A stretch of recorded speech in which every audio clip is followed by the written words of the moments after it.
عزت خان الماس خان صاحب جی، ماشاءاللہ جی۔ آج ہماری جامعہ مسجد نور مدینہ گلشن کالونی میں اصالہ ثواب کی محفل کا انعقاد کیا گیا۔ صدارت مفتی ماجد علی خان صاحب نے فرمائی۔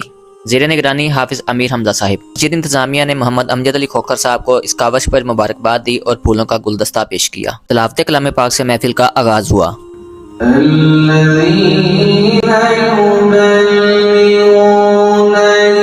حافظ امیر حمزہ صاحب نے نعت مبارک پیش کی۔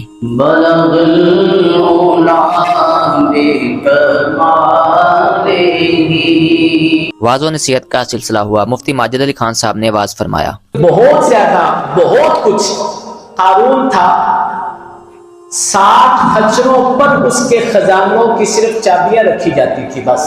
محترم جناب محمد امجد علی کھوکھر صاحب نے مسجد انتظامیہ کی اس کاوش پر پھولوں کے ساتھ ان کی حوصلہ افزائی کی۔ اس محفل پاک میں 2 عمرہ کے پیکج بھی موجود تھے جو بانی مسجد نور مدینہ حاجی محمد اسحاق کھوکھر صاحب کے بیٹے جان نے اپنے والد صاحب کے اصالہ ثواب کے لیے وقف کیے۔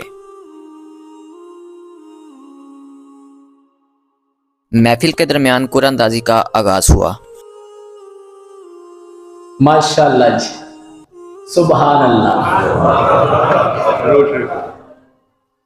الماس خان صاحب جی، ماشاءاللہ جی۔ محمد امجد علی کھوکھر صاحب نے عمرہ زائرین کو مبارکباد دی اور اپنی محبت کا اظہار کرتے ہوئے شیٹ پیش کی۔ ماشاءاللہ جی۔ قرآن اندازی میں دوسرا خوش نصیب شخص عزت خان گلباز، ماشاءاللہ جی۔ دوسرے خوش نصیب شخص کو بھی محمد امجد علی کھوکھر صاحب نے مبارکباد دی اور شیلڈ پیش کی۔ حاجی محمد اسحاق مرحوم صاحب کے بیٹے جان نے اپنے والد صاحب کے اصالہ ثواب کے لیے ایک اور عمرہ پیکج کا اعلان کیا۔ یہ ہیں وہ 3 خوش نصیب شخص جن کو حرمین شریفین کی حاضری کا شرف حاصل ہوا۔ محمد امجد علی صاحب نے اپنے والد محترم کے مزید 5 درینہ ساتھیوں کو عمرہ پیکج دینے کا اعلان کیا۔ قبلہ استاد محترم نے مدینہ جانے والے خوش نصیبوں کے ذوق کے لیے ایک واقعہ سنایا۔ حضرت پیر سید منظور شاہ صاحب رحمۃ اللہ تعالی علیہ